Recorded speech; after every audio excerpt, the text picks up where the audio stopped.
Hello বন্ধুরা, কেমন আছো সবাই? যে বান্ধবী থেকে উঠতে দেখলে ওটা হচ্ছে বান্ধবী, আর পাশেরটা হচ্ছে মাসি বান্ধবী, দুটোই। তো ওই বান্ধবীটার বিয়ে, তো বিয়ের কার্ড দেওয়ার জন্য আমরা যাচ্ছি ডোবায়, মানে নদীর ওপার। তো সেই জন্য এইদিকে দেখো ব্লু কালারের, ব্লু বলছি না কি বলবো বুঝতে পারছি না।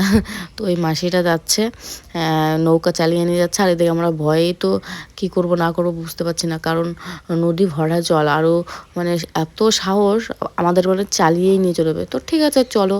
আর নদীর আশেপাশটা দেখো কত সুন্দর লাগছে, এদিকে মেঘলা মেঘলা আকাশ, একদিকে ভালোও লাগছে আবার আরেকদিকে মজাও লাগছে। তো তোমরা কে কে নৌকো উঠেছো বা কে কে ওঠোনি অবশ্যই বলবা। দেখো কত সুন্দর খেলা করছে ওরা, হাঁসগুলো। আর এদিকে আমি তো প্রচণ্ড ভয় পাচ্ছি, আমিও ভয় পাচ্ছি, এই বান্ধবীটাও ভয় পাচ্ছে। আর এদিকে দেখো হাঁসগুলো খেলা করছে, সাঁতার কাটছে, চলছে, ওদের কোনো কিচ্ছু মনে হচ্ছে না। আর আমার তো ভয়েই মানে হাত পা ছিটকে যাচ্ছে। আর এই বান্ধবীরা তো বাড়ি এসেছি, আসার সময় দেখছি কত পদ্ম ফুল, পদ্ম পাতা। তো চলো আমরা সেইটাই নিতে চলে আসছি। আর এদিকে জানো কত যে বকা দিচ্ছে একটা মহিলা, মানে ধারণার বাইরে। আর কত সুন্দর লাগছে দেখো, দেখলে তো সামনাসামনি থেকে দেখলে তো নিতে মন চাইবে, তাই না? সেই জন্য আমরা দুটো পাতা নিয়েছি, সেই জন্য কত কথা, কত পাতাই তো নষ্ট হয়ে যায়, কত কথা শুনিয়ে দিচ্ছে, বলছে কে রে, কি করতে আসিস, কারা তোরা, কোথায় বাড়ি, এরকম সেরকম কত কথা দেখো শোনাচ্ছি। ডাঙায় নিমন্ত্রণ। শুনতে পেলে বলছে কোথা থেকে আসছিস, কি করছিস, কেন করছিস। আর ও ডোবার মানুষ তো, কারালো কি করবার আসালো, কখনো বাড়িলো, এইভাবে বলছে। আর আমরা বলছি কি আমরা নিমন্ত্রণ করতে আসছি, আমাদের বাড়ি ডাঙায়, আমরা এরকম বলছি। তো ফাইনালি আমরা দুটো পাতা ছিঁড়েছি আর একটা কড়ি ছিঁড়েছি, আর ওইখানে মহিলাটা ওইভাবেই দাঁড়িয়ে আছে।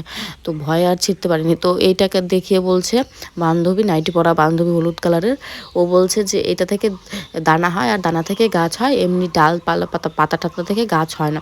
কারণ আমরা গাছ করার জন্য নিতে চাইছিলাম, গাছ নিতে। তো বাড়ি যাওয়ার সময় পেছনে দেখতে পাচ্ছ একটা বাচ্চা নিয়ে আছে, দাঁড়াও তোমাদের দেখাই। ওই হচ্ছে ওই বান্ধবীটার বাড়ি আসছিলাম ইনভাইট করতে। তো বাড়ি যাচ্ছি, আর ওদের বাড়ি থেকে সবাই 4টা-5টা করে হাতে পেয়ারা নিয়ে খেতে খেতে আসছি। আর দেখো রাস্তার কি অবস্থা, কি হাল। আর আমরা ভিডিও করছিলাম দেখে অনেকে তাকিয়েছিল, ভাবছি বাপ রে, এরা কোথাকার কোন মিনিস্টার। তো যাই হোক, রাস্তার অবস্থা দেখো, তোমাদের ওখানে কারো আশেপাশে এরকম রাস্তা আছে নাকি সেটা অবশ্যই জানিও। আর এইদিকে দেখো আমি তোমাদের ফাইনালি দুটো পদ্ম পাতা দেখাচ্ছি। আর এই দেখো হাতে আমার কড়ি, কত সুন্দর লাগছে, মানে দেখেই মন ভরে যাচ্ছে, পাতাগুলো কত বড় বড়। তো তোমরা কে কে পদ্ম পাতায় ভাত খেয়েছো সেটা কিন্তু অবশ্যই জানিও। হ্যাঁ, এদিকে লজ্জাও লাগছিল ভিডিও করতে, কিন্তু লজ্জা করলে তো হবে না, তাই না? ভিডিও করতে হবে মানে করতে হবেই। তো যাই হোক, ভিডিওটা কেমন লাগলো, আশা করি ভালো লাগলো। ভালো লাগলে লাইক, কমেন্ট, শেয়ার, সাবস্ক্রাইব আর ফলো।